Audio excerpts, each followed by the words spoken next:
Welcome back friends. एक बार फिर से स्वागत है आप लोगों का मेरे यूट्यूब चैनल पे लर्न विद ज़ेब। और जैसा कि आप लोगों को पता है कि हम सॉल्व कर रहे हैं previous year question paper Jamia Millia Islamia का।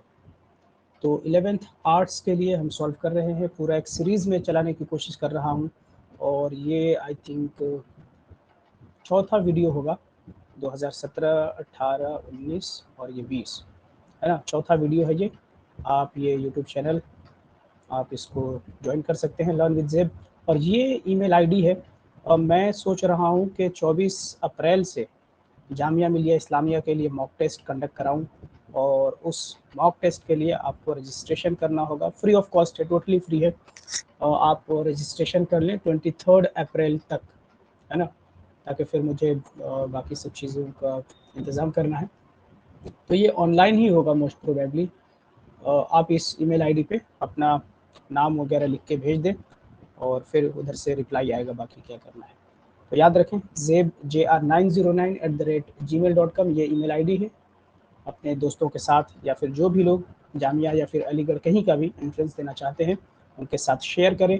ये जो मॉक टेस्ट होगा वो जो सिलेबस है ना, फोकस्ड सिलेबस जो है जामिया मिलिया इस्लामिया का उसके ऊपर बेस्ड होगा। उसमें इंग्लिश भी होगा, जनरल नॉलेज और करंट अफेयर्स और जो सिलेबस है बाकी ये सब चीज़ें, जो सोशल साइंसेस के जो सिलेबस है उससे रिलेटेड क्वेश्चन पूछे जाएंगे, जैसा कि जामिया अब तक पूछती आई है। और 11th arts previous year question paper 2020-21 Jamia Millia Islamia का। अब इसको शुरू करते हैं। एक बार फिर से मैं बता दूं कि ये यूट्यूब चैनल लर्न विद ज़ेब है और आपको अगर मॉक टेस्ट देना है जामिया का या एएमयू का, तो अगर एएमयू का भी आपने सिर्फ फॉर्म भरा है तो भी आप जामिया का टेस्ट दें। बस क्या करना है, इंग्लिश वाले पोर्शन को स्किप कर दें या फिर आप अटेम्प्ट करें, वो मार्क्स काउंट नहीं होगा। मतलब आप तैयारी करेंगे तो इंग्लिश नहीं पढ़ेंगे। बाकी जामिया का जो सिलेबस है वो एएमयू का भी सेम सिलेबस है और भी थोड़ा सा एएमयू में इंक्लूड हो जाता है, इंडो इस्लामिक हो जाता है और क्लास 9th के भी चैप्टर्स इंक्लूड हो जाते हैं। अलीगढ़ मुस्लिम यूनिवर्सिटी में, जामिया में सिर्फ क्लास 10th का होता है। Let's begin. ये है हमारा, यहाँ आप देख सकते हैं कि 11th arts entrance test paper previous year question paper है 2020-21 का।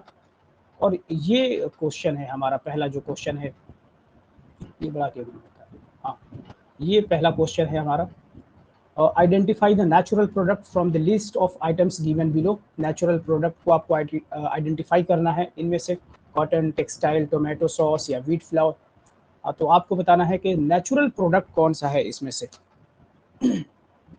आपको पता है कि जो कॉटन है वो नेचुरल है। बाकी बहुत ज़्यादा एक्सप्लेन नहीं करना चाहता हूँ क्योंकि बहुत ज़्यादा लेंदी हो जा रहा है वीडियो। क्वेश्चन नंबर 2 देखें। The principal copper deposit of India lie in which of the following place. सबसे ज़्यादा कॉपर डिपॉजिट कहाँ पाया जाता है हिंदुस्तान में? अनंतपुर जो कि आंध्र प्रदेश में है, हजारीबाग एंड सिंहभूम बिहार के अंदर, खेतरी दरिबाव एरिया राजस्थान में, या शिवालिक इन उत्तर प्रदेश एंड इन कर्नाटका। तो इन चारों ऑप्शन में से क्या राइट आंसर होगा जहाँ पे कॉपर डिपॉजिट बहुत ज़्यादा पाया जाता है हिंदुस्तान के अंदर? तो वो है हजारीबाग, है ना। तो ये आपको याद रखना है। फिर question number 3, which of the following has set up refineries of Mathura, Digboi and Panipat. देखिए इस टाइप के भी क्वेश्चंस पूछे जाते हैं कि कौन सी कंपनी है जिसने मथुरा, डिगबॉय और पानीपत में ऑयल रिफाइनरी को सेटअप किया है। तो आपको ध्यान रखना है कि कंपनियों के नाम भी आप याद रखें। अगर सिलेबस में है तो एक बार फिर से मैं बता दूं कि ये सिलेबस में होगा तो ही इस तरीके का क्वेश्चन पूछा गया। तो अगर उस चैप्टर में ये है, I think manufacturing industries class 10th के ज्योग्राफी का चैप्टर है ये, तो वहाँ अगर इसका जिक्र है कि कौन सी कंपनी है जिसने सेटअप किया है तो वो आपको रखना है, याद कर लेना है। तो Bharat petroleum corporation limited, BPCL, crude distillation unit of Madras refineries limited, Hindustan petroleum corporation limited या Hindustan oil corporation limited. Question number 3, इसका जो राइट आंसर है वो है D, Indian oil corporation limited. एक चीज़ और मैं बताता चलूँ कि आपको सबसे पहले क्या करना है, सबसे पहले वीडियो को पॉज करना है, पहले अपने से आंसर देना है और उसके बाद अगर नहीं आता है या फिर जो भी, तब उसके बाद मेरे आंसर को देखा करें। Question number 4, which is the only state in India that produces saffron. Hindustan का कौन ऐसा राज्य है जहाँ सैफरन होता है, और सिर्फ यही एक एकमात्र ऐसा राज्य है जहाँ पे सैफरन की प्रोडक्शन होती है? असम, हिमाचल प्रदेश, जम्मू कश्मीर या मेघालय? Question number 4। तो ये है जम्मू कश्मीर। आपको पता है जम्मू कश्मीर में सैफरन की प्रोडक्शन होती है। Which of the following groups of state have the largest deposit of iron ore? Largest deposit of iron ore किस स्टेट में है? ये आई थिंक जब प्रीवियस ईयर क्वेश्चन पेपर करा रहा था मैं, तो इससे पहले भी ये क्वेश्चन पूछा जा चुका है, तो इसको भी याद रखना है। इस तरीके का क्वेश्चन पूछा जाता है कि बॉक्साइट, आयरन, कोल, मैंगनीज, माइका, ये सब कहाँ पाए जाते हैं? ठीक है, तो ध्यान में रखिए, मैन्युफैक्चरिंग इंडस्ट्रीज से रिलेटेड है ये। तो ऑप्शन देख लें, आंध्र प्रदेश एंड कर्नाटका, बिहार, उड़ीसा, मध्य प्रदेश एंड महाराष्ट्र, या West Bengal and Assam? Question number 5। इसका जो राइट आंसर है वो है Bihar and Orissa, option number B. 6 देखें कि which is the first state in India to make roof top rain water harvesting compulsory to all the houses? ये भी रिपीटेड क्वेश्चन है, जामिया में ही ये रिपीट किया है जब प्रीवियस ईयर क्वेश्चन पेपर आप सॉल्व कर रहे हैं। अगर 2017 से आपने सॉल्व किया है मेरे इस चैनल पे, लर्न विद ज़ेब यूट्यूब चैनल पे, तो वहाँ पे आपको ये क्वेश्चन दिखा होगा। तो बताएं कि रेन वाटर हार्वेस्टिंग कंपल्सरी सभी घरों में कर दिया है कौन से स्टेट ने? असम, गोवा, केरला या तमिलनाडु? तो इसका राइट आंसर है तमिलनाडु। 7 देखें, which country produces the largest share of electricity generated by nuclear power? Nuclear power से कौन सा कंट्री सबसे ज्यादा इलेक्ट्रिसिटी को प्रोड्यूस करती है? सबसे ज्यादा न्यूक्लियर पावर से सबसे ज्यादा इलेक्ट्रिसिटी का प्रोडक्शन किस कंट्री में होता है?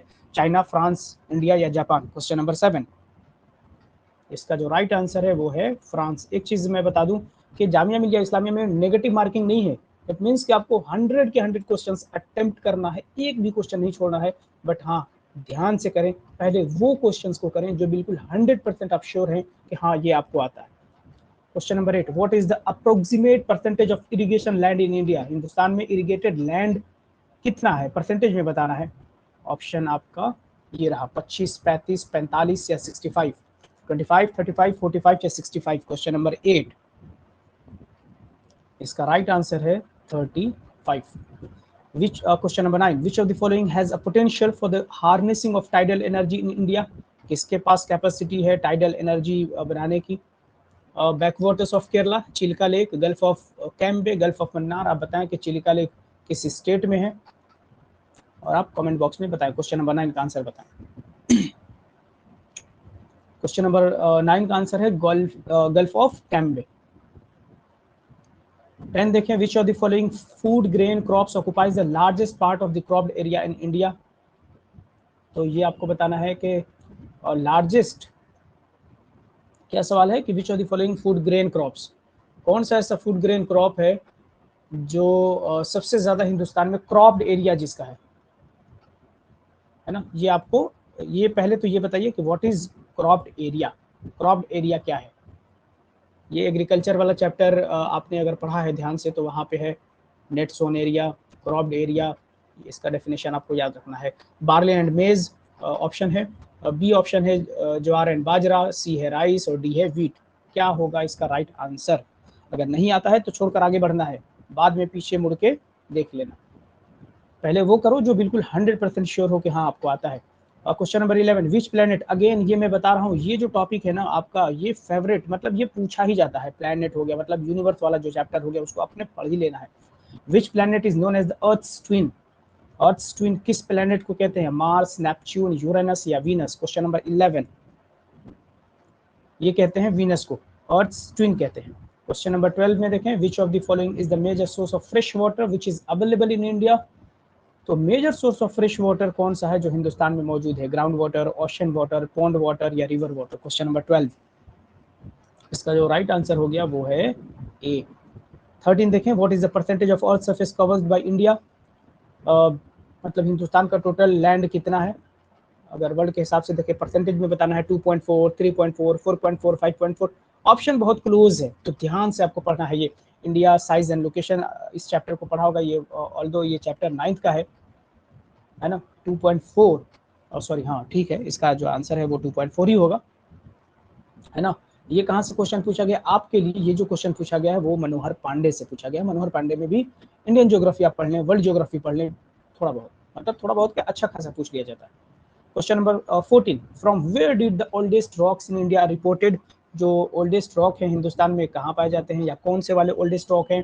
अरावली रेंज जो कि राजस्थान में है, धरवार रीजन है कर्नाटका, शिवालिक रेंज है पंजाब में, या विंध्यन रेंज है मध्य प्रदेश में। तो किस रेंज से पाया जाता है? जो ओल्डेस्ट रॉक हिंदुस्तान में पाए जाते हैं वो कहाँ से, कौन से वाले होते हैं? Question number 14। इसका जो राइट आंसर है वो है धरवार रीजन कर्नाटका में पाया जाता है। Which country leads in the production of biofuel in the world? Biofuel में कौन सी कंट्री है जो लीड करती है? बायोफ्यूल में सबसे ज्यादा प्रोडक्शन कौन सी कंट्री कर रही है? बताइए। Argentina, Brazil, Germany, United States of America. Question number 15। इसका जो राइट आंसर है वो है यूनाइटेड स्टेट्स ऑफ अमेरिका। ठीक है, 15 के बाद 16 में आ जाए। क्वेश्चन नंबर 16 क्या कह रहा है कि विच Indian state has the largest area of forest cover? ये फॉरेस्ट कवर भी मैंने पढ़ा है, बहुत अच्छे से पढ़ लो। फॉरेस्ट देखो, फॉरेस्ट कवर में आपको वही चीज़, जब मैं ये पढ़ा रहा था ये चैप्टर, तो वहाँ पे मैंने बताया है, डिस्कस किया है कि किस तरीके से आपको तीन तीन करके याद रखना है। Largest area forest covered percentage के हिसाब से, स्मॉलेस्ट याद रखना है ना, तीन तीन करके। Largest 3 state, smallest 3 state, percentage में लार्जेस्ट 3 स्टेट और स्मॉलेस्ट 3 स्टेट, इस तरीके से कर करके याद रखना। तो विच इंडियन स्टेट है the largest area of forest covered? Arunachal Pradesh, Assam, Haryana, या फिर एक और ऑप्शन है मध्य प्रदेश। इसका क्या आंसर होगा? अरुणाचल प्रदेश, हरियाणा, और क्या था? मध्य प्रदेश एक हो गया, और एक ऑप्शन में है आपके, आजा भाई, एक है ऑप्शन में असम, हरियाणा, अरुणाचल प्रदेश और मध्य प्रदेश। Question number 16। तो इसका जो राइट आंसर हो गया वो है मध्य प्रदेश।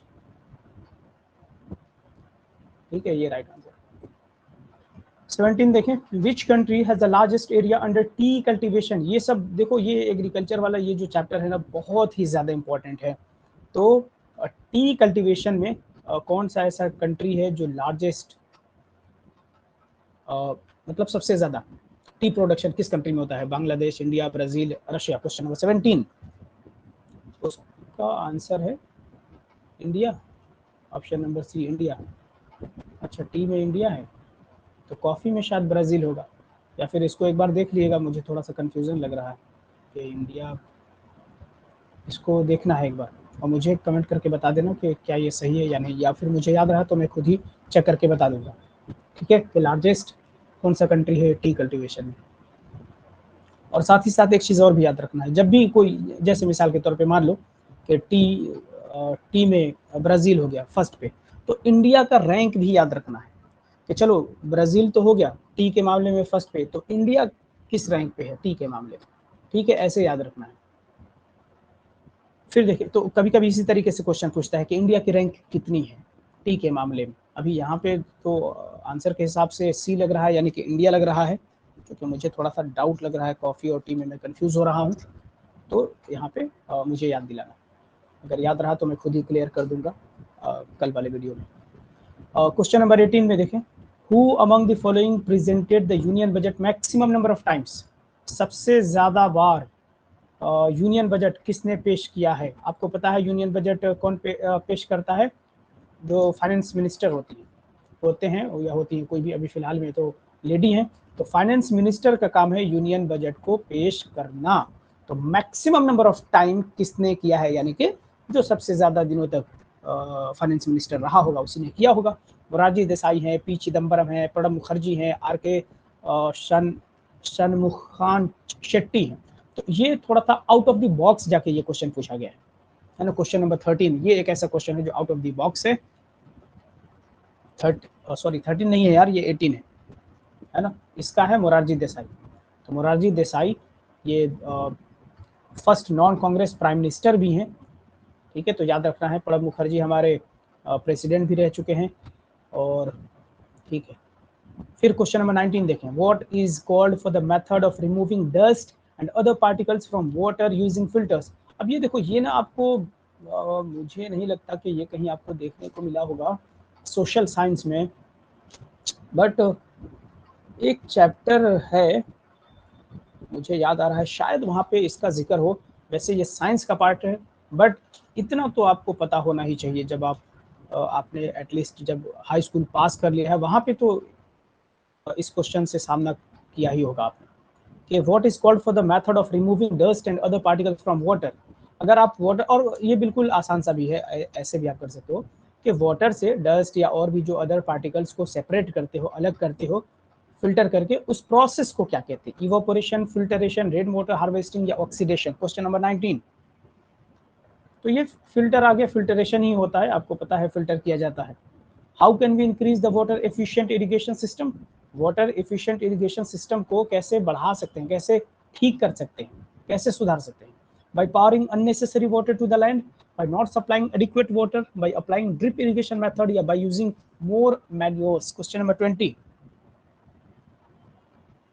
इसका है ऑप्शन नंबर सी सही है कि by applying drip irrigation method water efficient irrigation system कर सकते हैं। ड्रिप इरिगेशन का मतलब क्या होता है कि इस तरीके से, कहाँ गया ये कर्जर, कहाँ ये है, एक यहाँ पे रहेगा, है ना, मतलब बूंद बूंद इस तरीके से वाटर सप्लाई होगा, है ना, इस तरीके से ड्रिप इरिगेशन उसके रूट में दिया जाता है। 21 में देखें, how many members can the president of India nominate in Lok Sabha and in Rajya Sabha? ये आपको समझने की जरूरत है कि पहले लोकसभा के अंदर प्रेसिडेंट 2 लोगों को नॉमिनेट किया करता था, बट अब वो हट गया है ना, तो लोकसभा वाला हो गया 0।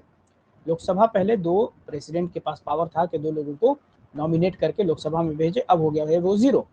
बट राज्यसभा में भी प्रेसिडेंट जो है 12 लोगों को नॉमिनेट करता है ना। तो अभी मतलब ये 2020 का पेपर है, तो उसके हिसाब से 12 और 2 कहाँ कहीं है 12, ये तो 12 और 2 ये वाला नहीं। देखो एक चीज देखो, मैं भी गलती कर रहा हूँ, आप भी गलती करोगे यहाँ पे ना।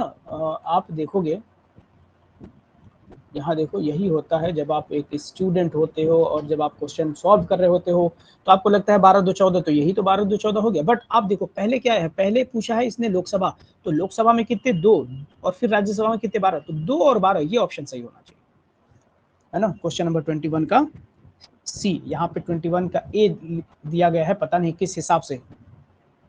तो ये गाइड वाले ना ये गलती भी बहुत करते हैं, 10 और 2 का तो कोई तुक ही नहीं बनता है ना, 2 और 12 होना चाहिए, ठीक है। तो ये आपको याद रखना है, ऑप्शन नंबर डी सही है क्वेश्चन नंबर 21 का। अब क्या है, अब लोकसभा में 2 नहीं है, यानी कि total Which of the following is the purpose of inclusion of directive policy in the Indian Constitution? तो जो DPSP है, पहले तो बताएं कि DPSP यानी कि directive principle of state policy किस कंट्री से लिया गया है, किस आर्टिकल में आता है, ये बताएं।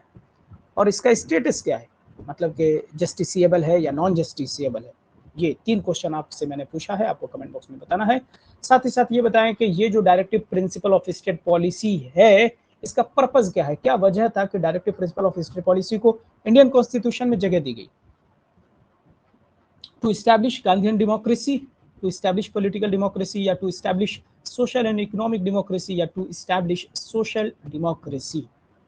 ये बताएं क्वेश्चन नंबर 22। क्वेश्चन नंबर 22 का जो राइट आंसर होगा to establish social and economic democracy.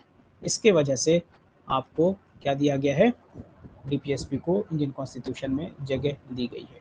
Question number 23, which of the following is the first state to adopt the panchayat raj in India?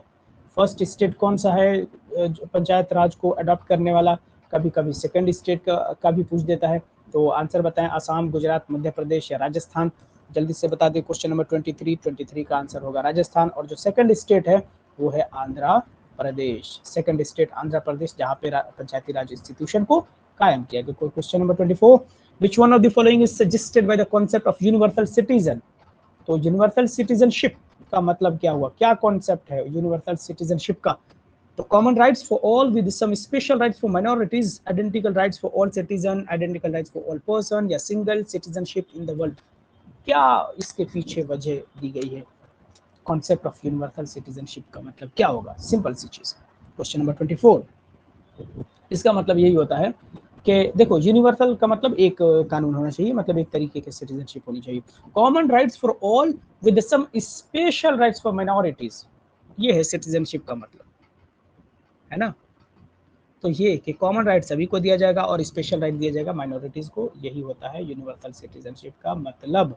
Question number 25 देख लें। 25 है कि which of the following is not, सबसे पहले not को तो आपने करना है इस तरीके से सर्कल, चैलेंज टू डेमोक्रेसी, कौन सा चैलेंज नहीं है डेमोक्रेसी के लिए, communalism, corrupt leaders, illiterate citizen या ईवीएम। क्वेश्चन नंबर 25 आपको पता है कम्युनलिज्म बिल्कुल है डेमोक्रेसी के लिए खतरा, चैलेंज है, करप्ट लीडर भी चैलेंज है, इलिटरेट सिटीजन भी चैलेंज है, बट ईवीएम चैलेंज नहीं है ना।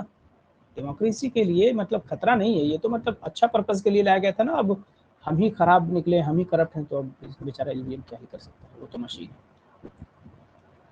क्वेश्चन नंबर 26 देखें।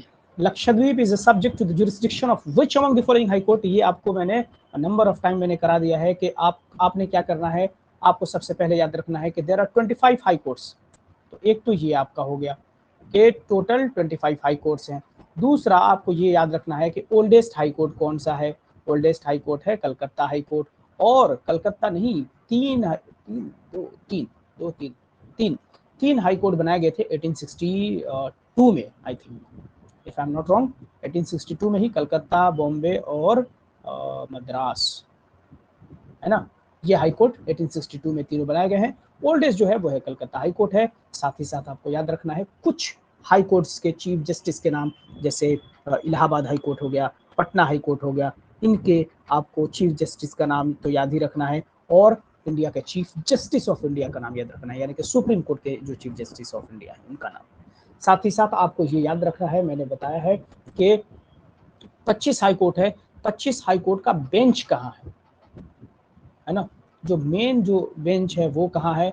और साथ ही साथ आपको इसमें ये भी याद रखना है इस हाई कोर्ट वाले टॉपिक से कि कौन से हाई कोर्ट का जुरिस्डिक्शन कितना है। देखिए जैसे कि यूपी है, यूपी के अंदर इलाहाबाद हाई कोर्ट है।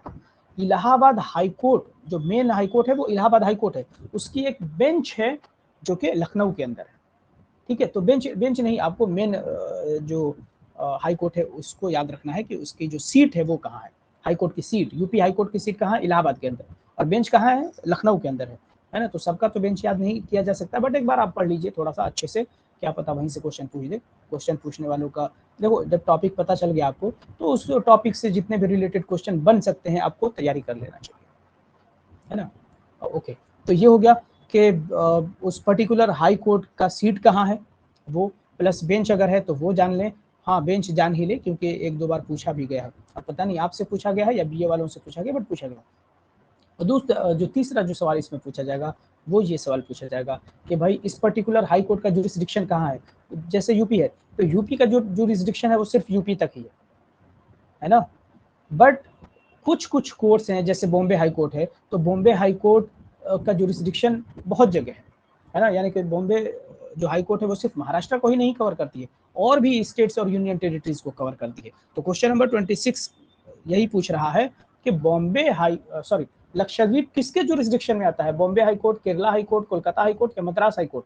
क्वेश्चन नंबर 26 तो इधर ये है, ये हो गया, लक्षद्वीप आएगा आपके केरला हाई कोर्ट के जुरिस्डिक्शन में। तो ये आपको जुरिस्डिक्शन याद रखना है।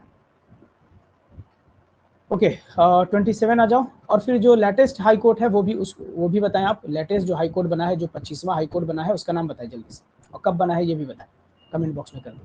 विच of the following appointment is not made by the president of India. ये आपको बताना है कि कौन सा, नॉट को सर्कल कर दो, कौन सा अपॉइंटमेंट है जो प्रेसिडेंट ऑफ इंडिया नहीं करता है। चीफ जस्टिस ऑफ इंडिया को करता है, बिल्कुल करता है। चीफ ऑफ एयर स्टाफ को पता नहीं, चीफ ऑफ आर्मी को पता नहीं, स्पीकर ऑफ लोकसभा पता नहीं। अब आप बताइए, एक मैंने ही बता दिया था कि चीफ जस्टिस ऑफ इंडिया को तो करता है, बाकी तीनों में से आप बताएं कि किसको नहीं करता है। Question number 27। तो देखो इसमें चीफ ऑफ एयर स्टाफ को भी आपने देखा होगा यही करता है, chief of army, chief of navy, इनको भी प्रेसिडेंट ऑफ इंडिया ही। और प्रेसिडेंट जो है वो कमांडिंग ऑफिसर होता है ना। इन तीनों फोर्सेस का हेड होता है एक तरीके से प्रेसिडेंट, इनको अपॉइंट भी करता है इनके जो चीफ होते हैं। बट स्पीकर ऑफ लोकसभा को अपॉइंट नहीं किया जाता है। स्पीकर ऑफ लोकसभा कौन होते हैं, उसी लोकसभा में से किसी को किसी मेंबर को क्या बना दिया जाता है, स्पीकर बना दिया जाता है। ठीक है, तो ये आपको याद रखना है कि स्पीकर को प्रेसिडेंट अपॉइंट नहीं करता है भाई साहब। Which is the first country in the world guaranteed right to information, RTI सबसे पहला कंट्री। देखो ये आरटीआई आपके टॉपिक में है, मतलब आपके सिलेबस में भी है, तो आपने आरटीआई पढ़ लिया कि 2005 में आया, ये है वो है। अब इसमें थोड़ा सा ऊपर जाके इसने क्वेश्चन कर दिया। क्या क्वेश्चन कर दिया कि चलो ये तो पढ़ लिया आपने, किताब में किताब से रट लिया, बट ये बताओ कि पूरी दुनिया में सबसे पहले आरटीआई कहाँ लागू किया गया था? तो बता दो जल्दी से, अमेरिका, इंग्लैंड, फ्रांस या स्वीडन? क्वेश्चन नंबर 28, इसका राइट आंसर होगा स्वीडन ही होगा। फिर 29 में आ जाओ, which of the following country disintegrated due to the ethnic tension between Serbs and Albanians? Again I think ये क्वेश्चन क्लास 9th का होगा, सिविक्स के चैप्टर से, या फिर 10th का ही होगा। तो अल्बानियंस और सर्ब्स के बीच में एथनिक टेंशन चल रहा था और इसको लेकर लड़ाई चल रही थी। कौन सी वो कंट्री है? बेल्जियम है, बोलिविया है, श्रीलंका है या यूगोस्लाविया है? देखो अगर नहीं भी है ना, बिल्कुल एकदम करेक्ट आपको आंसर कैसे मैं बता दूं, बेल्जियम आपके टॉपिक में क्लास 10th के हाई स्कूल के मतलब क्लास 10th के सिविक्स के चैप्टर में आपने ये पढ़ा, फेडरलिज्म या पावर शेयरिंग या फेडरलिज्म, इन्हीं दोनों चैप्टर में ये बेल्जियम का जिक्र है। तो पावर शेयरिंग आई थिंक है, जो कि वहाँ पे आपने इस तरीके का कोई सर्ब्स और अल्बानियंस के बीच में एथनिक टेंशन नहीं था। फिर आपने श्रीलंका, उसी चैप्टर में श्रीलंका को भी पढ़ा। श्रीलंका में भी सिन्हला और बुद्धिस्ट और क्रिश्चियन इनका तो जिक्र है, बट कहीं भी सर्ब्स और अल्बानियंस का जिक्र नहीं है। बोलिविया में आपको पता है कि वाटर क्राइसिस चल रहा था, तो इस तरीके का कहीं टेंशन का जिक्र ही नहीं है वहाँ पे। तो आपको पता है कि भाई जब 3 को आपने पढ़ा है और जाना है, यहाँ पे कुछ नहीं हुआ तो आप आंख बंद करके 4th के साथ जा सकते हैं, और यही राइट आंसर है। 30 में देखें कि which among the given is the dominant form of government in the contemporary world? आज के जमाने में कौन सा इस मतलब किस टाइप की सरकार ज्यादातर कंट्रीज में पाई जाती है? डेमोक्रेसी, डिक्टेटरशिप, मिलिट्री या पुलिस रूल? क्वेश्चन नंबर 13, ये तो किसी को भी पता होगा कि डेमोक्रेसी। हर कोई, भले ही वो डेमोक्रेटिक हो या नहीं हो, बट हर कोई डेमोक्रेसी चिल्लाना चाहता है कि भाई मैं डेमोक्रेटिक कंट्री हूँ। Question number 31, which of the following term denotes the idea of promoting one's region? ये the idea of promoting one's region, अपने रीजन को प्रमोट करने के आइडिया को क्या कहते हैं? इसका मतलब यह है कि इनमें से कौन सा ऐसा टर्म है इन चारों में से जो बताता है कि भाई जैसे कि मैं हूँ किसी क्षेत्र का हूँ और मैं हमेशा क्या अपने क्षेत्र को लेके ही बातें करता रहता हूँ, तो उसको क्या बोला जाएगा? Regional imbalance, regional superiority, regionalism या रीजनलिटी? क्वेश्चन नंबर 31, इसका जो राइट आंसर है वो है रीजनलिज्म। आपने सुना होगा कि ये रीजनल मत हो जाओ, रीजनलिज्म मत करो, ये मत करो वो। इसका मतलब ये है कि आप अपने क्षेत्र को लेके बहुत ज़्यादा भावुक हैं, आप अपने एरिया को लेके बहुत ज़्यादा तवज्जो देते हैं, यानी कि आप हमेशा यही ढूंढते हैं कि आप किसी से मिले तो वो आपके एरिया का हो, या फिर आप मान लें किसी पोस्ट पे हैं और कोई आता है फरियादी आपके सामने फरियाद लेके, तो आप पूछते हैं उससे कि बताओ कहाँ से हो। 2 लोग आते हैं और अगर एक आपके एरिया का होता है तो आप उसको बहुत इज्जत देते हैं, आपने उसका काम भी कर लिया, हालांकि बहुत कठिन काम था फिर भी आपने उसका काम कर दिया। और एक जो आपके एरिया से नहीं आता है और सिंपल सा काम था, बिल्कुल आसान सा, उसको आपने मना कर दिया। तो इस तरीके से नहीं करना चाहिए। तो रीजनलिज्म का मतलब ये हुआ। In case the president of India wishes to resign, to whom is he to address his resignation? एक चीज और भी है कि आप रेजिग्नेशन और ओथ पढ़ लीजिए, है ना, कि कौन किसको रिजाइन करेगा, कौन किससे ओथ लेगा। एक क्वेश्चन इधर से भी आ सकता है, संभावना है ना। टॉपिक आपको याद रखना है कि ओथ एंड रेजिग्नेशन, कौन किससे ओथ लेगा, इसमें थोड़ा सा कंफ्यूजन होता है, तो इसीलिए बढ़िया से पढ़ लो कि प्रेसिडेंट, यहाँ पे पूछा गया है कि प्रेसिडेंट किसको रिजाइन करेगा? Chief justice of India, prime minister, secretary of Lok Sabha या वाइस प्रेसिडेंट? क्वेश्चन नंबर 32, इसका जो राइट आंसर है वाइस प्रेसिडेंट को रिजाइन करेगा। Which of the following is evident from studies on political and social inequalities in democracy? Democracy में political और social inequalities का कौन सा बेहतरीन नमूना है, मतलब कि किसके ऊपर स्टडीज़ किया जा रहा है जो कि ये बताता है कि पॉलिटिकल एंड सोशल इनइक्वालिटीज़ है डेमोक्रेसी के अंदर? इसमें से इन चारों में से कौन से ऑप्शन में आपको ऐसा लगता है कि democracy and development go together? क्या ये सही है कि डेमोक्रेसी और डेवलपमेंट एक साथ होता है? Development under democracy is not much different from that of dictatorship, कि जो डेवलपमेंट डेमोक्रेसी में होता है उसमें ज़्यादा फर्क नहीं है जो डिक्टेटरशिप में होता है। और dictatorship is better than democracy, क्या ये बात सही है कि डिक्टेटरशिप डेमोक्रेसी से बढ़िया है? या इनइक्वालिटीज एग्जिस्ट इन डेमोक्रेसीज, या ये बात सही है कि डेमोक्रेसी के अंदर इनइक्वालिटी पाया जाता है? इनइक्वालिटी का मतलब कि समानता नहीं पाया जाता, असमानता जिसको कहते हैं, मतलब बराबर नहीं, है ना? तो क्या डेमोक्रेसी के अंदर इस तरीके से है? डेमोक्रेसी तो कहते हैं कि भाई सबके लिए है। बताइए क्वेश्चन नंबर 33 का राइट आंसर क्या होगा? क्वेश्चन नंबर 33 का राइट आंसर यही है कि इनइक्वालिटीज एग्जिस्ट इन डेमोक्रेसीज। और आप इसका बिल्कुल नतीजा देख लें, आप, है ना, बिल्कुल सामने है कि क्या democracy and development go together? No bro, democracy और डेवलपमेंट एक साथ नहीं हो सकता। मतलब ठीक है, बट ये सही नहीं है, क्योंकि आपको एमसीक्यू में आपको मोस्ट सुटेबल आंसर चूज करना होगा। Development under democracy is not much different from, बिल्कुल बहुत ज्यादा डिफरेंस है भाई। जो डिक्टेटरशिप के अंदर डेवलपमेंट होता है और जो डेमोक्रेसी के अंदर डेवलपमेंट होता है, बहुत ज्यादा डिफरेंस है। तो ये तो गलत हो गया। डेमोक्रेसी इज बेटर देन, ये तो कहीं से नहीं दिख रहा है कि भाई डिक्टेटरशिप कैसे। कुछ कुछ देखो, हर चीज के दो पहलू होते हैं, कुछ अच्छा कुछ बुरा। तो भाई डिक्टेटरशिप में भी कुछ अच्छा तो होता ही होगा, है ना? या फिर लोग कहते हैं डेमोक्रेसी अच्छा है तो डेमोक्रेसी में भी बहुत बुरा होता होगा। अब जैसे हम पहले जब बिल्कुल 8th 9th 7th इसमें पढ़ते थे, तो हमें क्या बताया जाता था कि democracy is the best form of government, democracy ये है वो है, डेमोक्रेसी में सबको बराबर की हैसियत से देखा जाता है। जैसे जैसे क्लास बढ़ेगा, जैसे जैसे आपका दिमाग बढ़ेगा और जैसे जैसे आपके पढ़ने का दायरा बढ़ेगा, वैसे वैसे पता चलेगा कि फ्लॉज क्या क्या है डेमोक्रेसी के अंदर, क्या क्या खामियां है डेमोक्रेसी के अंदर, जो हमारे दिमाग में भर दिया गया था सुबह से ही कि भाई डेमोक्रेसी ये है, डेमोक्रेसी तो बहुत अच्छा है। अब हम देख रहे हैं कि यार डेमोक्रेसी क्या है ना? तो dictatorship is better than democracy, तो ये तो नहीं, मतलब डिक्टेटरशिप नहीं है भाई डेमोक्रेसी से बेहतर। फिर भी मतलब डेमोक्रेसी के अंदर फ्लॉज हैं, बट फिर भी डिक्टेटरशिप तो बेहतर नहीं है डेमोक्रेसी से। Inequalities exist in democracy, yes, और ये हमने पढ़ा भी है किसी चैप्टर में। मुझे याद आ रहा है कि बिल्कुल यही सेंटेंस भी पढ़ा है कि इनइक्वालिटीज एग्जिस्ट इन डेमोक्रेसीज। और ये क्वालिटीज भी मैंने बताया था कि डेमोक्रेसी की क्या क्या क्वालिटी है, क्या नहीं है। तो वहां से भी आप क्लियर कर सकते हैं। Who among the following can dismiss the governor of state from his office? ये बताएं कि किसके पास पावर है गवर्नर को डिसमिस करने का? Question number 34। एक ऑप्शन इधर भी है, क्या ऑप्शन है भैया? ऑप्शन है इधर नन ऑफ देम है, और बाकी इधर क्या क्या था भाई? प्रेसिडेंट है, और कौन कौन है इधर? अरे हो, आहिस्ता आहिस्ता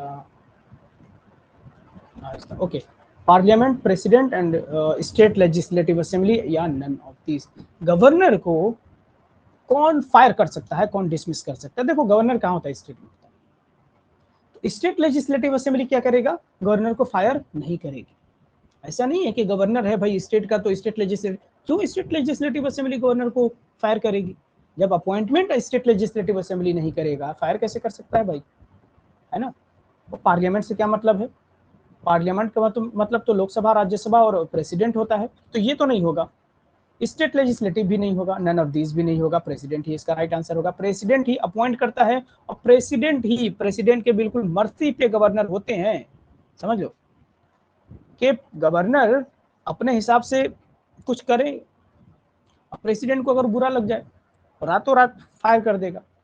मतलब गोली वाला फायर नहीं, भगा देगा, बोलेगा कि यू आर डिसमिस्ड, जाइए, आपकी सेवा समाप्त यहीं से, है ना? तो प्रेसिडेंट के पास पावर है गवर्नर को डिसमिस करने का, अपॉइंट भी यही करता है। इधर आ जाइए, question number 35। When was the Constituent Assembly established to form the Constitution of India? ये बताएं। ये भी आपको पढ़ा दिया गया है, बहुत बेहतरीन तरीके से पढ़ाया गया है, और ये कॉन्स्टिट्यूएंट असेंबली से कई क्वेश्चन पूछे जाते हैं। एक क्वेश्चन इसमें से यही है कि कॉन्स्टिट्यूएंट असेंबली को कब इस्टेब्लिश किया गया था? ये कॉन्स्टिट्यूएंट असेंबली वही असेंबली है जिसके ऊपर जिम्मेदारी दी गई थी हिंदुस्तान के कॉन्स्टिट्यूशन को बनाने में। आपको पता है 2 years 11 months and 18 days लग गए थे इसी कॉन्स्टिट्यूएंट असेंबली को इस पूरे हिंदुस्तान के कॉन्स्टिट्यूशन को बनाने में। तो ये बताएं कि क्या, कब, किस डेट में वो इस्टेब्लिश हुआ था कॉन्स्टिट्यूएंट असेंबली? Question number 35। इसका जो राइट आंसर, पहले तो ऑप्शन सुने, 10 जून 1946, 6 दिसंबर 1946, 26 नवंबर 1949 या 26 दिसंबर 1949। अब देखो मुझे लगता है ना मैंने ये डेट शायद नहीं बताया आपको कि कॉन्स्टिट्यूएंट असेंबली को कब बनाया गया, मतलब ईयर बताया है मैंने, शायद मुझे याद आ रहा है कि ईयर बताया है बट डेट नहीं बताया है ना। देखो ये तो पता है कि 1946 में, शायद दिसंबर का महीना भी बताया है मैंने, और नहीं भी बताया है तो ये जरूर मैंने बताया होगा, जब भी कॉन्स्टिट्यूएंट असेंबली मैंने पढ़ाया है मुझे याद रहता है कि ये जरूर बताया है कि 9 December was the first date of its meeting, है ना।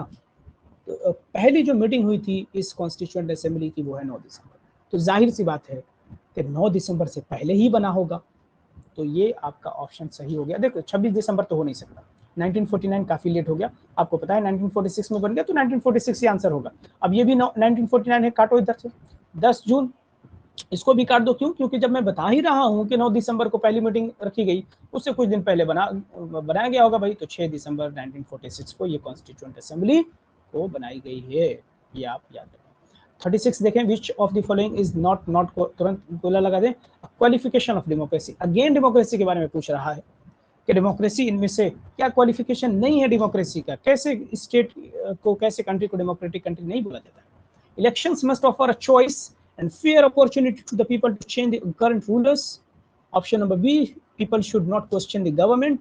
Question C, the choice and opportunity should be available to all the people on an equal basis. And D, the rulers elected by the people must take all the major decisions.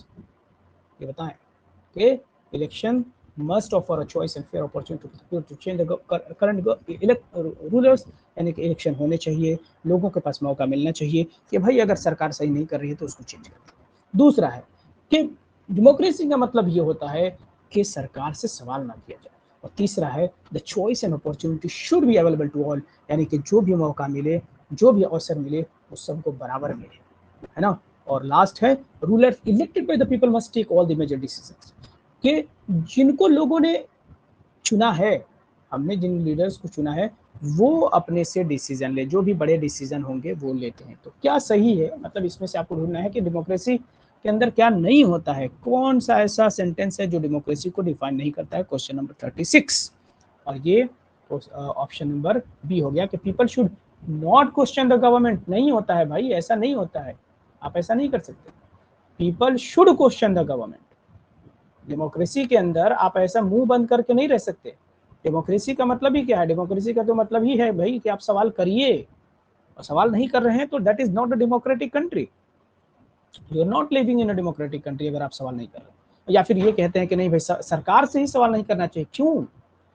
सरकार ही से तो सवाल करोगे, और किससे सवाल करोगे? अपने पड़ोसी से सवाल करोगे क्या कि भैया ये बताइए ट्रेन क्यों लेट है? पड़ोसी क्या जाने, उसको तो कहीं जाना ही नहीं है, और ट्रेन वो थोड़ी चला रहा है। या फिर ट्रेन कब चलेगी, क्यों इतना सीट खाली है, नहीं है, क्यों इतना भीड़ है, कोई भी सवाल किसी भी तरीके का, क्यों चीज़ों के जो दाम है वो बढ़ रहा है या घट रहा है, किसी भी तरीके का सवाल सरकार से ही तो करोगे, सरकार ही तो चला रही है, पड़ोसी थोड़ी देश चला रहा है। 37 देखो, who approve the Feluda kit made by the Tata group for the corona investigation. ये बिल्कुल ये लेटेस्ट है ना। तो ये बताओ कि किसने अप्रूव किया था फेलुडा किट, एक बनाया गया था कोरोना के लिए, किसने बनाया था? टाटा ग्रुप ने। तो ये किसने बनाया है? All India institute of medical science AIIMS, drug controller general of India DCGI, ministry of AYUSH या ministry of health. Question number 37 ये करंट अफेयर का सवाल है, और इसका जो राइट आंसर है drug controller general of India. आपको याद रखना है कि who is the drug controller of India, नाम याद रखिए, सर्च कर लीजिए और कमेंट में मुझे बता दीजिए। Question number 38, where did democracy originate. Democracy कहाँ से पैदा हुआ, इसका उत्पत्ति कहाँ से हुई? In ancient Greece, in France after the revolution, in the UK after the signing of Magna Carta, in the US after freeing itself from British tyranny। कहाँ से डेमोक्रेसी इमर्ज करता है, सबसे पहले डेमोक्रेसी कहाँ आया था, कहने का मतलब ये। क्वेश्चन नंबर 38 का राइट आंसर होगा एंशिएंट ग्रीस से, है ना। सोक्रेट्स ये सब लोग इधर ही थे। Who had provided powerful theoretical backing for democracy? ये बताओ भाई, Who had provided powerful theoretical backing for democracy? किसने ये मतलब ना, मुझे लगता है कि ये बिल्कुल ही आउट ऑफ द बॉक्स जाकर ये सवाल पूछा गया। वैसे ये डेमोक्रेसी का चैप्टर मुझे लगता है कि ये क्लास 9th में है, डेमोक्रेसी को इसने पेपर सेटर ने बहुत डीपली स्टडी किया है, मतलब आपसे डीप क्वेश्चन पूछ रहा है। Who had provided powerful theoretical backing for democracy? कौन है वो? एडमंड बर्ग, जेरेमी बेंथन, जॉन लॉक या थॉमस हॉब्स? Question number 39। इसका जो राइट आंसर है वो है जेरेमी बेंथम। ये देखो, ये मुझे नहीं लगता कि ये आपको पता भी होगा कि ये लोग कौन है, एडमंड बर्ग और Jeremy Bentham, John Locke, Thomas Hobbes. ये क्वेश्चन फिर पूछा ही क्यों गया? शायद कहीं वो इस तरीके के बॉक्स में आपके बुक में होगा। मैं उसको ढूंढने की कोशिश करूंगा कि ये क्वेश्चन क्यों पूछा गया या फिर ये इतना डीप क्यों जा रहा है। In the year 2020, human rights group Amnesty International has announced to quit from which country? सबसे पहले याद रखें कि ये जो एमनेस्टी इंटरनेशनल है ये ह्यूमन राइट ग्रुप है, ये है ना, यानी कि ह्यूमन राइट्स की ख्याल रखती है ये इंटरनेशनल ऑर्गेनाइजेशन। और याद रखिए कि इस एमनेस्टी इंटरनेशनल का हेडक्वार्टर कहाँ है, कमेंट बॉक्स में बताइए, ये पूछा जाता है। तो ये बताएं कि 2020 में किस कंट्री से एमनेस्टी इंटरनेशनल वापस चली गई थी? उसने कहा था कि अब काम करना मुश्किल हो रहा है यहाँ पे। किस कंट्री में? चाइना, इंडिया, नॉर्थ कोरिया या United States of America? Question number 40। इसका राइट आंसर है इंडिया। इंडिया से चली गई थी ये एमनेस्टी इंटरनेशनल। 41 में विच technology company has launch a campaign named maker small strong? किस टेक्नोलॉजी कंपनी ने ये बताया है, इस तरीके का एक कैंपेन को लॉन्च किया है, मेकर स्मॉल स्ट्रॉन्ग? तो ये देखो, ये इस तरीके का कैंपेन आपको ध्यान में रखना है ना। आपके करंट अफेयर में कैंपेन वगैरह पढ़ लेना है कि जहाँ भी कैंपेन दिखे कि इस तरीके का किसी सेंट्रल गवर्नमेंट ने या किसी स्टेट ने या फिर किसी दूसरे कंट्री ने या किसी कंपनी ने इस तरीके का इस कैंपेन को लॉन्च किया है, जैसे बेटी बचाओ बेटी पढ़ाओ, कब लॉन्च किया गया था, इस तरीके के क्वेश्चन। ऑप्शन देखें, अमेजन, फेसबुक, गूगल, माइक्रोसॉफ्ट। क्या होगा इसका राइट आंसर? क्वेश्चन नंबर 41 का राइट आंसर है Google. 42, under which mission a 100-day campaign to provide portable piped water supply in school and anganwadi centre has been launch? ये सब पूरा current affair के ऊपर बेस्ड है। 100 डे कैंपेन की शुरुआत की गई, जिसमें क्या होगा, पोर्टेबल पाइप वाटर सप्लाई किया जाएगा। कहाँ पे किया जाएगा? स्कूल में पाइप वाटर सप्लाई किया जाएगा या आंगनबाड़ी सेंटर में ये सप्लाई किया जाएगा। तो ये किसने कैंपेन की शुरुआत की थी? किसका ये मिशन है, मतलब किस मिशन के तहत इसको 100 दिनों के लिए इस तरीके का कैंपेन की शुरुआत किया गया है? जल जीवन मिशन, जल संचय मिशन, जल शक्ति अभियान, पीएम कृषि सिंचाई योजना, किसके तहत किया गया है? Question number 42। इसका जो राइट आंसर है जल जीवन मिशन। आप खुद ही पता लगाओ, स्कूल में सिंचाई क्या काम है? सिंचाई का मतलब समझते हो? इरिगेशन। कहाँ है सिंचाई? है तो सिंचाई काट दो इस तरीके से। जल शक्ति, इससे थोड़ा कंफ्यूज हो सकते हो, जल संचय इससे भी, और जल जीवन, बट आपको याद रखना है कि जल जीवन मिशन इसका राइट आंसर है। Question number 43, which country has announced plans to distribute 150 million rapid, हटाओ इसको, ये सब करंट अफेयर का सवाल है, आप क्या ही करेंगे इसको जान के, बट फिर भी जान लो। Which country has announced plan to distribute 150 million rapid कोविड-19 टेस्ट किट्स? ये कौन सी ऐसी कंट्री है जिसने 150 मिलियन रैपिड कोविड-19 टेस्ट किट बनाने, डिस्ट्रीब्यूट करने की प्लान कर रही है? Question number 43। ऑप्शन में है, ऑप्शन में फ्रांस, इंडिया, यूके या USA, United States of America. इसका जो राइट आंसर है वो यही है, यूनाइटेड स्टेट्स ऑफ अमेरिका। मेरा कर्सर कहाँ गया? ओके 44 देखो, which organisation has developed purified antisera for कोविड-19 ट्रीटमेंट? तो इस तरीके के ट्रीटमेंट के लिए, कोविड-19 ट्रीटमेंट के लिए किस ऑर्गेनाइजेशन ने एंटीसेरा को बनाया है?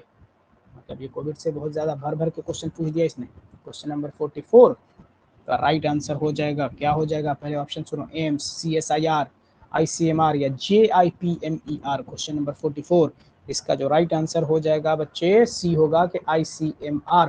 विच वर्जन ऑफ स्वयं online portal was recently launch in India? ये स्वयं है, एक ऑनलाइन पोर्टल है जिससे आप फ्री में पढ़ाई कर सकते हैं। तो अभी जो, मतलब ये इस क्वेश्चन के हिसाब से 2020-21 में ये जो लॉन्च किया गया है ये स्वयं, वो क्या है ना, कौन सा वर्जन है? 2.0, 3.0, 4.0 या 5.0? क्वेश्चन नंबर 45, क्या होगा इसका राइट आंसर? इसका राइट आंसर हो गया भैया 2.0। Which firm has developed R Green Kit for diagnosis of COVID-19 infection in 2 hours? तो कोविड के ऊपर बहुत ज्यादा सवाल है क्योंकि ये कोविड का साल था, है ना। तो R Green Kit कौन से फॉर्म ने बनाया है? कोविड-19 इन्फेक्शन के लिए 2 घंटे में ही डायग्नोसिस कर लेगी। AIIMS, Reliance life sciences, ICMR, Tata institute of fundamental sciences, तो कौन सी ऐसी फर्म है जिसने बनाया? क्वेश्चन नंबर 46, इसका जो राइट आंसर है रिलायंस लाइफ साइंसेज। इन्हीं को जल्दी रहता है हर चीज में। फ्लिपकार्ट, फ्लिपकार्ट का स्पेलिंग ठीक है, Flipkart. And which general insurance company has launch insurance cover for the online financial frauds? तो फ्लिपकार्ट किस जनरल इंश्योरेंस कंपनी के साथ मिलके आपको इंश्योरेंस कवर देगी अगर ऑनलाइन फाइनेंशियल फ्रॉड होता है आपके साथ? तो Bajaj Allianz, national insurance company, या सुंदरम इंश्योरेंस, या फिर Tata AIG। Question number 47, question number 47 का जवाब बताइए। इसका जो राइट आंसर है वो है Bajaj. Indicate the correct sequence for the outbreak of revolt of 1857। अब ये देखो, ये रिवोल्ट ऑफ 1857 बहुत बर्निंग टॉपिक रहता है, हमेशा हॉट टॉपिक रहता है आपके सवाल के लिए, आपके एग्जाम के लिए। तो ये बताए कि सबसे पहले, ये क्रोनोलॉजी में आपको सजाना है कि सबसे पहले कहाँ ये 1857 का रिवोल्ट जो है इसकी शुरुआत हुई, सबसे पहले कहाँ, फिर बाद में कहाँ, फिर बाद में कहाँ, इस तरीके से बताना है। 1 2 3 इस तरीके से, पहले कानपुर फिर लखनऊ। देखो बहुत कंफ्यूजन है, ये क्वेश्चन वाकई में बहुत ज़्यादा मुश्किल है ना। अच्छों को ये बिल्कुल क्रोनोलॉजी नहीं पता होगा कि कौन, और वो भी तब जब ऑप्शन में मेरठ नहीं है। मेरठ होता तो थोड़ा सा सुकून भी होता कि चलो मेरठ पहले हुआ, उसको पहले कर देते। अब कानपुर, लखनऊ और इलाहाबाद, बड़ा मुश्किल है ना। तो देख रहे हो ये क्वेश्चन पूछने का तरीका इनका, इतना हार्ड कौन पूछता है, इतना डिफिकल्ट कौन पूछता है। बट हो सकता है आपने दिया हो बिल्कुल सजा के, मुझे तो नहीं लगता कि सजा के दिया होगा कि कब कहाँ पे, बट आप थोड़ा सा अंदाजा लगा सकते हैं कि मेरठ में हुआ तो मेरठ के आसपास में ही हुआ होगा। ठीक है, तो क्वेश्चन देखो ऑप्शन में क्या है, कानपुर, लखनऊ, इलाहाबाद। हुआ तो सभी जगह है, और साथ ही साथ आपको बताना है कि बताइए इलाहाबाद में इस रिवोल्यूशन को लीड कौन कर रहा था, लखनऊ में कौन लीड कर रहा था, और कानपुर में लीड कौन कर रहा था। अब इसका आंसर बताइए कि पहले किसके यहाँ हुआ, मतलब पहले किस कंट्री, सॉरी पहले किस प्लेस में रिवोल्ट ऑफ 1857 हुआ। Question number 48। तो सबसे पहले याद रखना है कि सबसे पहले लखनऊ में हुआ, यानी कि टू से जहां शुरू होता है, देखो ये 2 से एक शुरू हुआ, यानी कि इनको काटो, इतना याद रखो कि 2 से कितना शुरू हुआ, 2, तो ये दोनों अब 50-50 आप खेल सकते हो अब आराम से। कि लखनऊ सबसे पहले शुरू हुआ इन ऑप्शन में से है ना। वैसे तो मेरठ में शुरू हुआ सबसे पहले, तो लखनऊ, उसके बाद क्या होगा, लखनऊ के बाद होगा फिर कानपुर, यानी कि 1, 2 1 3, ये Lucknow, Kanpur, Allahabad. Whose part was Gandhi जी's Dandi मार्च? गांधी जी जो दांडी मार्च कर रहे थे वो किसका पार्ट था, मतलब उस पूरे मूवमेंट का क्या नाम था? दांडी मार्च जो मूवमेंट था, नमक कानून तोड़ो आंदोलन, वो मूवमेंट किस नाम से जाना जाता है? Non cooperation movement, quit India movement, self government league, या civil disobedience movement. Question number 49, बिल्कुल आसान सा जवाब है इसका, civil disobedience movement. During world war second which country officially assisted Germany against Russia while remaining neutral? मतलब कि कौन सी ऐसी कंट्री है जो वर्ल्ड वॉर सेकेंड में सबके साथ तो न्यूट्रल रही, मगर वो जर्मनी के साथ बहुत करीब आ गई, उसको असिस्ट किया था, उसको हेल्प किया था, किसके अगेंस्ट में? रशिया के अगेंस्ट में। कौन सी कंट्री है? बाकी न्यूट्रल हैं, तो स्पेन है, स्वीडन है, स्विट्जरलैंड है, या टर्की है, कौन सी ऐसी कंट्री है? क्वेश्चन नंबर 50, इसका जो राइट आंसर है वो है स्विट्जरलैंड। 51 में देखें कि which of the following nation was appointed as the first chairman of the United Nations disinvestment committee? बहुत ही ज्यादा डिफिकल्ट आपके हिसाब से है भाई, ये इतना डिफिकल्ट, मतलब क्या पूछना चाहते हैं ये आपसे कि कौन सा ऐसा नेशन है ना, जो फर्स्ट चेयरमैन बना, किसके? यूनाइटेड नेशंस डिसइन्वेस्टमेंट कमेटी के। किस कंट्री को अपॉइंट किया गया? अमेरिका, इंडिया, जापान, या स्वीडन? क्वेश्चन नंबर 51, इसका आंसर है इंडिया, इसीलिए पूछा गया था। और इसीलिए ये थोड़ा सा देखो बहुत ज्यादा डिफिकल्ट है ना, बहुत ज्यादा डिफिकल्ट है ना, तो आपको रिस्क ही नहीं लेना है अगर इंडिया का नाम है, ये समझो, ये ट्रिक है थोड़ा सा। आखिर क्यों पूछना चाहेंगे भाई इतना ज्यादा डिफिकल्ट क्वेश्चन, और अमेरिका या चाइना होगा तो नहीं पूछेंगे ना, इंडिया का नाम है तो इसलिए, तो समझो थोड़ा सा। अगर ऑप्शन में इंडिया है तो अगर ऐसे 1-2 सवाल पूछ दिया गया तो आप बेझिझक इंडिया के साथ चले जाओ, गलत भी हुआ तो क्या ही हो जाएगा, और सही हो गया तो मजा आ जाएगा, मगर थोड़ा सा दिमाग लगाओ। From which place did Marco Polo bring the knowledge of wood log printing to Italy? ये कुछ पूछ ही नहीं रहा। ये सब उसको पूछना ही नहीं है कि वुडलॉक प्रिंटिंग इटली से लेकर आए, कुछ नहीं पूछना है। बस उसको यही पूछना है इस क्वेश्चन सेटर को कि मार्को पोलो कहाँ का था, बस यही पूछना है। इतना लंबा चौड़ा पूछने की जरूरत ही नहीं है ना। तो मार्को पोलो चाइना का था, बस इतना ही याद रखना। ये घुमा के सवाल पूछ दिया कि वुडलॉक प्रिंटिंग इटली ले गया, ये पूछना ही नहीं था इसको तो बस इतना ही जानना था कि आप जानते हैं या नहीं जानते हैं कि मार्को पोलो कहाँ का था, चाइना का था। विच of the following did not, बंद करो इसको गोले में, did not have to deal with the problem of the nationalism of subject people in its territory during the 19th century.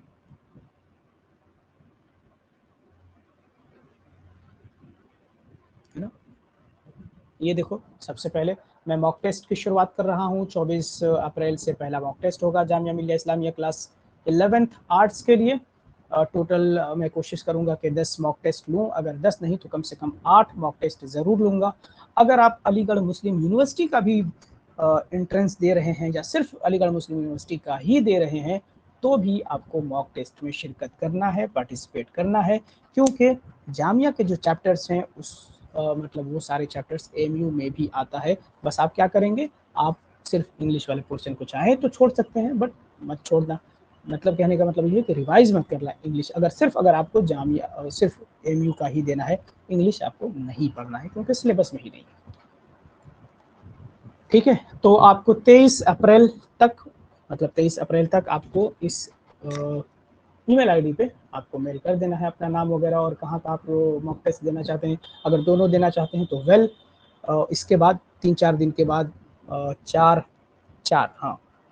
तारीख से, यानी कि 4 मई से फिर मैं लूँगा एमयू का टेस्ट, है ना। 15 तक वो चलेगा, मतलब कुल मिला के 10 या 11 मॉक टेस्ट एमयू का होगा और 8 से 10 जामिया का होगा मॉक टेस्ट। ओके, और ये है आपका यूट्यूब चैनल लर्न विथ ज़ेब, जहां अभी आप देख रहे हैं। हाँ, तो अब बढ़ते हैं सवाल की तरफ।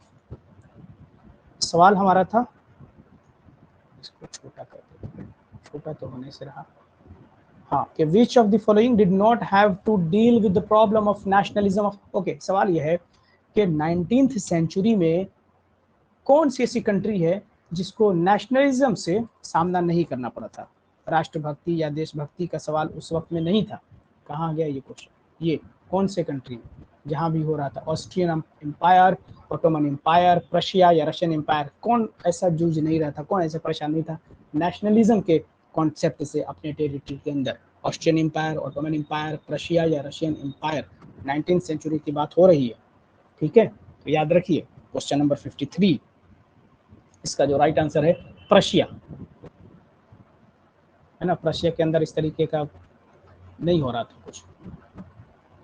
हाँ, when was the Muslim league, बहुत ही आसान सा सवाल है कि मुस्लिम लीग कब बनाया गया है भैया।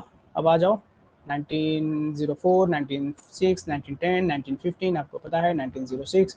1906 में ढाका के अंदर मुस्लिम लीग बनाया गया। आगा खान और बाकी मोहसिन मुल्क और भी लोग इसमें शामिल थे। साथ ही साथ आपको याद रखना है कि इसके मुस्लिम लीग बनने के बाद 1 साल बाद, शायद 1907 में हिंदू महासभा बनाया गया, या पहले, शायद बाद में ही बना, आई थिंक, या पहले बना होगा। कंफ्यूजन है, हल्का सा कंफ्यूजन है, देख लीजिएगा कि हिंदू महासभा कब बना, बट इसी के आसपास में बना, या तो पहले या 1 साल आगे पीछे ऐसे कुछ बना होगा, बट मुझे लगता है कि बाद में ही बना, आई थिंक। फिर उसके बाद, क्योंकि 1907 किसके लिए इम्पोर्टेंट है, 1907 आपको इम्पोर्टेंट है, याद रखना है कि यही वो ज़माना है 1907 जहाँ पे इंडियन नेशनल कांग्रेस स्प्लिट होती है, आईएनसी स्प्लिट होती है, 2 टुकड़े में बढ़ती है, नरम और गरम दल में। सूरत का वो सेशन था, आपको बताना है कि सूरत के सेशन में 1907 में जब ये स्प्लिट हो रहा था कांग्रेस के अंदर, तो प्रेसिडेंट कौन था इंडियन नेशनल कांग्रेस का, तो एक्सट्रीमिस्ट यानी कि गरम दल और मॉडरेट नरम दल में ये बंटवारा हो गया कांग्रेस में। और बताइए कि कौन कौन से एक्सट्रीमिस्ट लोग थे और कौन कौन से मॉडरेट लोग थे, ये बताना है आपको। फिर आपको तो पता ही है कि 1915 में क्या हो गया, 9 जनवरी को गांधी जी रिटर्न हुए भारत में, इसीलिए 9 जनवरी को हम प्रवासी भारतीय दिवस सेलिब्रेट करते हैं। आपको कमेंट में लिखना है कि प्रवासी भारतीय दिवस 2023 का थीम क्या है और कहाँ सेलिब्रेट किया जा रहा है। When was the unity proposal for peace accepted in the General Assembly? कितना ही डिफिकल्ट क्वेश्चन है भाई। यूनिटी प्रोपोजल फॉर पीस कब एक्सेप्ट किया गया था जनरल असेंबली में, यूनाइटेड नेशन के जनरल असेंबली में? ऐसा क्यों, मतलब कितना ज्यादा डीप जाके ये सवाल पूछ ले रहे हैं ये आपके? मुझे तो नहीं लगता कि इस तरीके का सवाल आपके बुक में होगा कहीं, और अगर होगा भी तो भाई ध्यान से उसको पढ़ लीजिए। अगर होगा तो मतलब आपको पढ़ ही लेना चाहिए, मतलब होगा तो आपने पढ़ भी लिया होगा, नहीं है तो मतलब इसके लिए रोना नहीं है कि अरे बाप रे क्या पूछ लिया, पूछने दीजिए। 2-4 क्वेश्चन तो ऐसे ही हवा में उड़ा दिए। 24 अक्टूबर 1945, 3 नवंबर 1950, 1 जनवरी 1985 या 22 अक्टूबर 1995? क्वेश्चन नंबर 55 इसका आंसर है, जानते हैं तो जानते हैं, 3 नवंबर 1950। मुझे भी नहीं पता था। क्वेश्चन नंबर 56 देखिए, who organise the earth summit save the earth? ये किसने ऑर्गेनाइज किया था earth summit save the earth? UNCED, UNESCO, UNICEF या डब्ल्यूएचओ? आपको याद रखना है यूनेस्को का हेडक्वार्टर कहाँ है, डब्ल्यूएचओ का कहाँ है, यूनिसेफ का कहाँ है, और डब्ल्यूटीओ का कहाँ है। ये सभी ये हेडक्वार्टर याद रखो और कब बनाया गया याद रखो प्लीज। क्वेश्चन नंबर 56 का जवाब दे दो जल्दी से। इसका जो राइट आंसर है वो है यूएनसीईडी है। ठीक है, फिर उसके बाद 1 मिनट रुक जाना।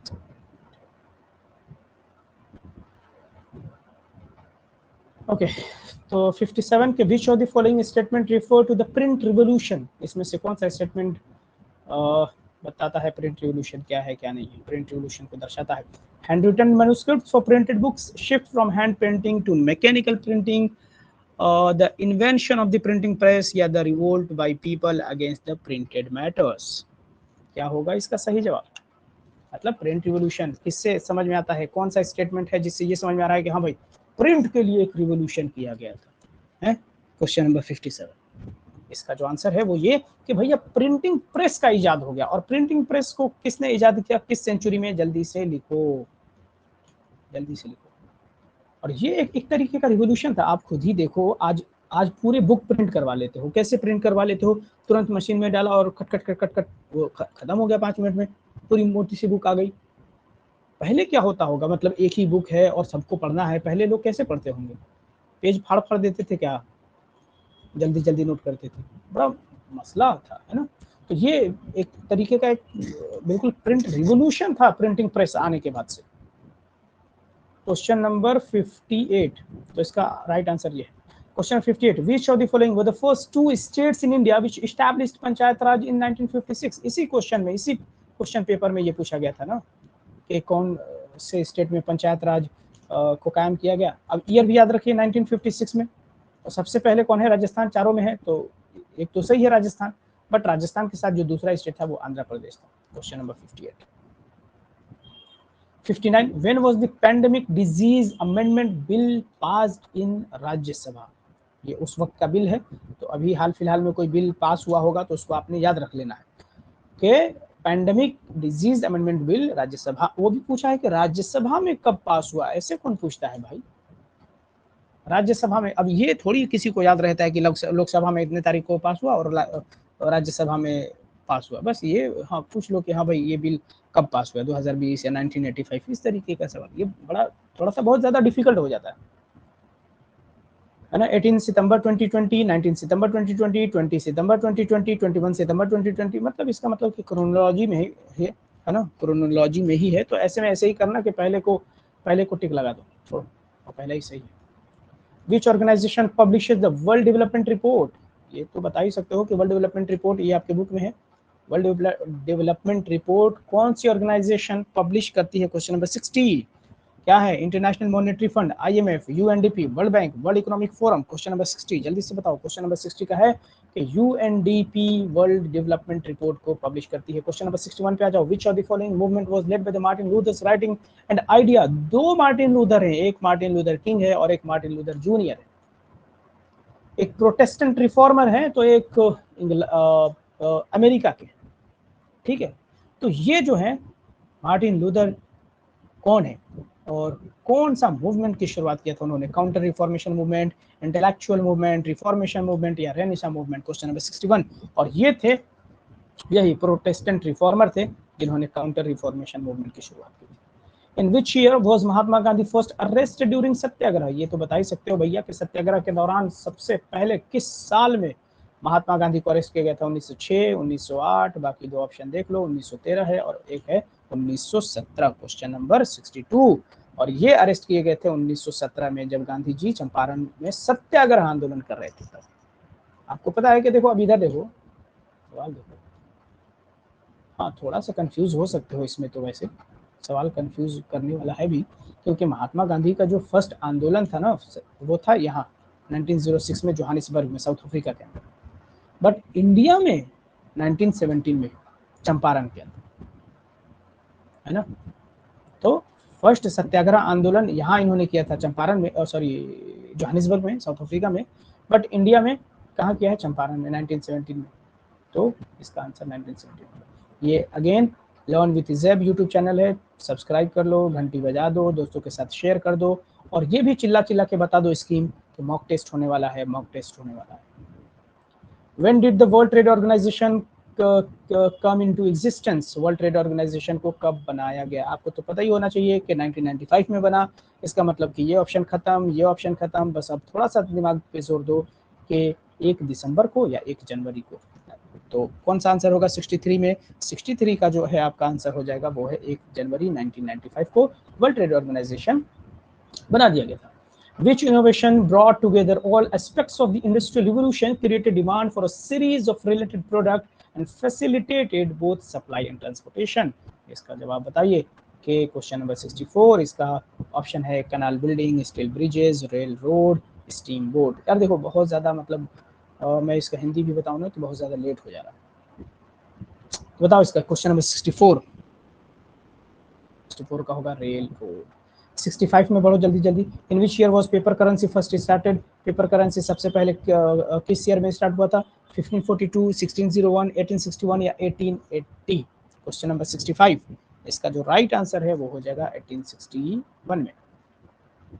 Which of the following bank perform the central banking function in India? ये एक बार और भी क्वेश्चन पूछा था कि सेंट्रल बैंकिंग ऑफ इंडिया, मतलब सेंट्रल बैंकिंग है ना, इंडिया में कौन सी बैंक देख रेख करती है? बैंकिंग सिस्टम पूरे किसके साथ है?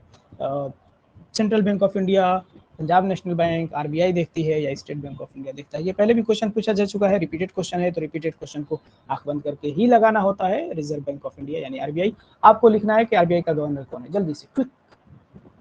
Which Indian state has the largest number of cotton textile mill? Largest number of cotton textile mill किस स्टेट में है? गुजरात, मध्य प्रदेश, महाराष्ट्र, वेस्ट बंगाल? जल्दी से बताओ। 67 तुरंत।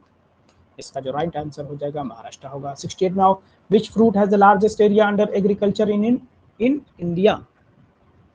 सबसे ज्यादा कौन सा फल होता है ना, लार्जेस्ट एरिया अगर एग्रीकल्चर की बात करें, खेती किस फ्रूट की होती है हिंदुस्तान में सबसे ज्यादा? बनाना, जैक फ्रूट, लीची, मैंगो? क्या होता है? 68 का जल्दी, मैंगो का ही होता है खेती। Who invented the human development index? ये बताओ, ह्यूमन डेवलपमेंट इंडेक्स अभी ऊपर देखे हो, ह्यूमन डेवलपमेंट इंडेक्स किसने? अल्फ्रेड मार्शल, जीन ड्रेजे, महबूबुल हक या पॉल क्रूगमैन? ये पाकिस्तानी इकोनॉमिस्ट थे महबूबुल हक, इन्होंने ही इसकी खोज की है ह्यूमन डेवलपमेंट इंडेक्स का।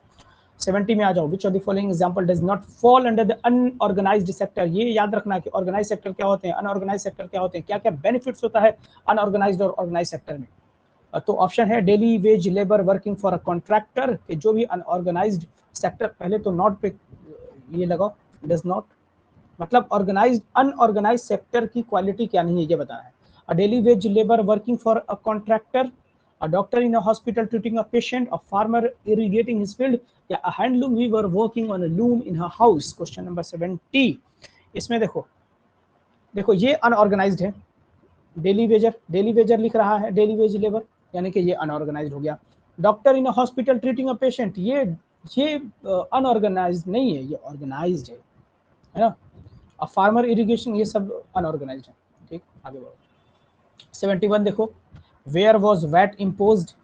एक तरीके की ये टैक्स है ना। वैट कहाँ पे इम्पोज होता है?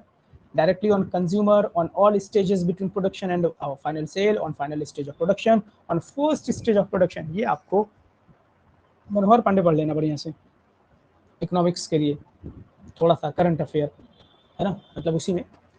तो 71 का जो राइट आंसर हो जाएगा वो हो जाएगा B, on all stages between production and final sale. Production और फाइनल सेल के बीच में जितना भी मतलब वो टैक्स लगता है that is VAT.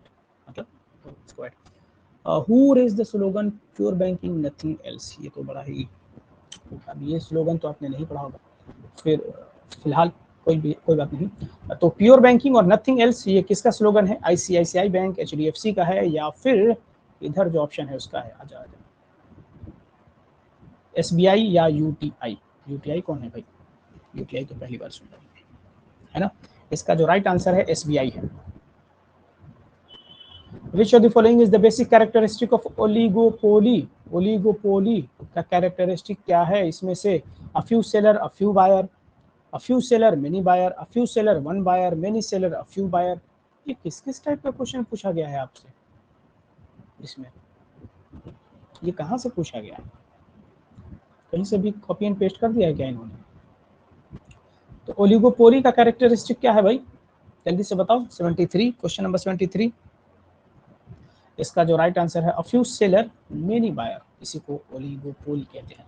Which of the following conduct gradation and standardisation of agricultural products? ये सब ग्रेडिंग और स्टैंडर्ड कौन तय करता है एग्रीकल्चरल प्रोडक्ट का? सेंट्रल स्टैटिस्टिकल ऑर्गेनाइजेशन, एक तो इतना गलती रहता है ना इसमें, स्टैटिस्टिकल इसमें लिखा है, directorate of marketing and inspection, food corporation of India, या Indian standards institution. Question number 74, इसका जो राइट आंसर होगा कि directorate of marketing and inspection इसकी जिम्मेदारी है। In which year was the mid day meal scheme launch? Mid day meal scheme कब launch किया गया था? 95, 96, 97, 98, 75 क्वेश्चन नंबर। और ये क्वेश्चन नंबर 75 का राइट आंसर हो जाएगा 1995 तमिलनाडु में सबसे पहले मिड डे मील की स्कीम की लॉन्च की गई थी। When was the commission for agricultural cost and prices established? CACP। ये क्यों आपसे क्वेश्चन पूछा गया है यार? मतलब कहाँ से ये? मुझे तो नहीं लगता, या फिर हो सकता है आपके बुक में हो, मुझे याद नहीं आ रहा है। ज्योग्राफी का सवाल है, क्वेश्चन नंबर 76। शायद जहाँ पे एमआरपी, जहाँ पे एमएसपी वगैरह का जिक्र है ना, वहाँ पे शायद है, याद आ रहा है। क्वेश्चन नंबर 76, 1960, 1965, 1966 या 1969, इसका राइट आंसर हो गया 1965। When was the first agriculture census of India conducted? First agriculture census of India कब हुआ था? 1880, 1921, 1890, 1970। क्वेश्चन नंबर 77, इसका राइट आंसर हो गया 1970। घबराना नहीं है भाई ऐसे क्वेश्चन से, घबराओ नहीं, डट के सामना करो। सभी के लिए ये क्वेश्चन इस तरीके से बीमर है, और आपके पास तो नेगेटिव मार्किंग भी नहीं है। लगाओ आंख बंद करके किसी पे बिस्मिल्लाह पढ़ के। Which of the following is correct for subsidies? Subsidies का मतलब क्या होता है? सब्सिडीज के लिए कौन सा सेंटेंस बिल्कुल सही है? Payment for the government for the purchase of goods and services, या payment made by business enterprises to factors of production, या payment made by companies to stair share holders, या payment made by the government to business enterprises without buying any goods and services. Question number 78, इसका जो right answer हो जाएगा वो हो जाएगा A, कि payment by the government for the purchase of goods and services, जो पेमेंट गवर्नमेंट देती है किसके लिए? गुड्स एंड सर्विसेज को परचेज करने के लिए। At which of the following places the mining of coal started in 1774? 1774 में कोल माइनिंग की शुरुआत कहाँ की गई थी? छिंदवाड़ा, धनबाद, रांची या रानीगंज? क्वेश्चन नंबर 79, इसका राइट आंसर है Raniganj. Who released human development report? अभी ऊपर भी पढ़ा हमने कि ह्यूमन डेवलपमेंट रिपोर्ट कौन रिलीज करती है? UNCTAD, United Nations, world bank या world economic forum? Question number 80, इसका जो राइट आंसर होगा यूनाइटेड नेशन। बड़ा गड़बड़ है यार, एक मिनट यार, यूनाइटेड नेशन ही करती है क्या ह्यूमन डेवलपमेंट रिपोर्ट? ये आंसर यहाँ लिख के ना कंफ्यूज कर देते हैं। जल्दी से बताओ कि ह्यूमन डेवलपमेंट रिपोर्ट कौन रिलीज करता है? फिर इधर देखो, which country is not a member of SAARC? अब देखो यहाँ आपको क्या करना है, सार्क, आसियान, और क्या है, एससीओ है, एससीओ हो गया, और कौन है, G7 है ना, G7 हो गया, क्वाड, QUAD, और G20 अभी हो रहा है। G20 में एटलीस्ट इतना तो याद रखना कि G20 में कौन कौन सी कंट्रीज शामिल हैं। साथ ही साथ G20 की चेयरमैनशिप अभी इंडिया के पास है, कहाँ, दिल्ली में हो रहा है, और इसका थीम क्या है? कमेंट करो थीम, G20 का थीम, ये लिख के रख लेना ये सब। सार्क और आसियान, AS, देखो आसियान का है ASEAN, आसियान, है ना, ये सब। तो इसमें से बताना है कि सार्क का मेंबर कंट्री कौन नहीं है इसमें, Bangladesh, India, Myanmar, Pakistan. Question number 81, इसमें राइट आंसर हो जाएगा कि म्यांमार नहीं है। कहाँ गया मेरा कर्सर, कहाँ गया, खो जा रहा है। Which of the following crop is produced in India more than all the countries of the world? सबसे ज्यादा हिंदुस्तान में कौन सा क्रॉप प्रोड्यूस किया जाता है, ये बताओ। ऑप्शन है कॉटन, राइस, शुगर केन या वीट। जल्दी से बता दो क्या क्वेश्चन है। क्वेश्चन ये है कि which of the following is produced in India more than all the countries of the, मतलब देखो घुमा के पूछा है, बट आपको आपसे पूछ यही रहा है कि सबसे ज्यादा इनमें से किसका प्रोडक्शन हिंदुस्तान में होता है, बस यही सवाल। ठीक है, ज़्यादा घूमने की ज़रूरत नहीं है। कॉटन, राइस, शुगर कैन या वीट। क्वेश्चन नंबर 82, इसका जो राइट आंसर है आपको पता ही है, शुगर कैन सबसे ज़्यादा हिंदुस्तान में। उसके बाद ये सब इंग्लिश है, इंग्लिश आराम से पैसेज पढ़ो और इसका जवाब दो। मैं सीधे सीधे आंसर बता देता हूँ, डायरेक्ट, ताकि आप लोग मिला लीजिए, है ना। क्वेश्चन ये आराम से पढ़ के आंसर मिला लिएगा। मैं सीधा सीधा बस आंसर बता दे रहा हूँ, पैसेज के ऊपर ये सब क्वेश्चन है ना। तो ये आपको याद रखना है। देखो ये हो गई, इधर देखो,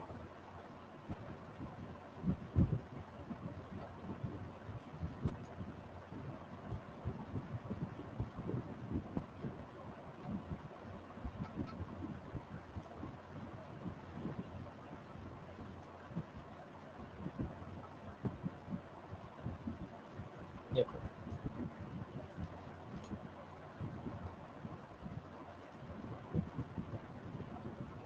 ठीक है। ये एक बार फिर से मैं आपको बता दूं कि ये ईमेल आईडी है jr909@gmail.com। इस पर क्या करना है, आपको नाम वगैरह लिख के भेजना है, किस यूनिवर्सिटी का एग्ज़ाम दे रहे हैं वो भेजना है। और मैं ये इस चैनल पे, जॉन विद ज़ेब, इस चैनल पे तो नहीं, और दूसरे तरीके से मैं आप लोगों का फ्री ऑफ कॉस्ट, कोई भी पैसा नहीं लेने वाला हूँ, और आपको मॉक टेस्ट करवाऊंगा। कम से कम जामिया का 10 और एएमयू का भी 10, कोशिश करूंगा मैं 10 नहीं तो कम से कम 8 हो जाएगा जामिया का और 10 हो जाएगा एएमयू का।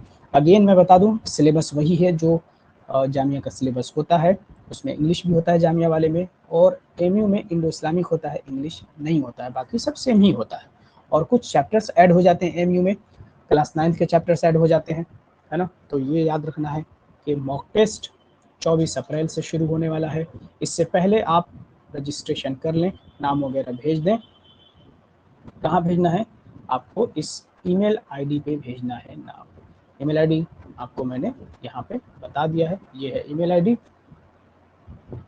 ये ठीक है। तो इस ईमेल आईडी पे आप क्या कर सकते हैं, आप अपना नाम वगैरह और किस यूनिवर्सिटी का फॉर्म आपने भरा है, क्लास 11th आर्ट्स के लिए, ठीक है।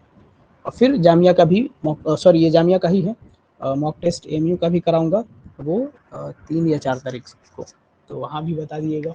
10 होगा मॉक टेस्ट, और बहुत बढ़िया से मॉक टेस्ट देना है। सिलेबस कंप्लीट आप करें, बढ़िया से रिवाइज करें और पढ़ते रहें। All the best, thank you.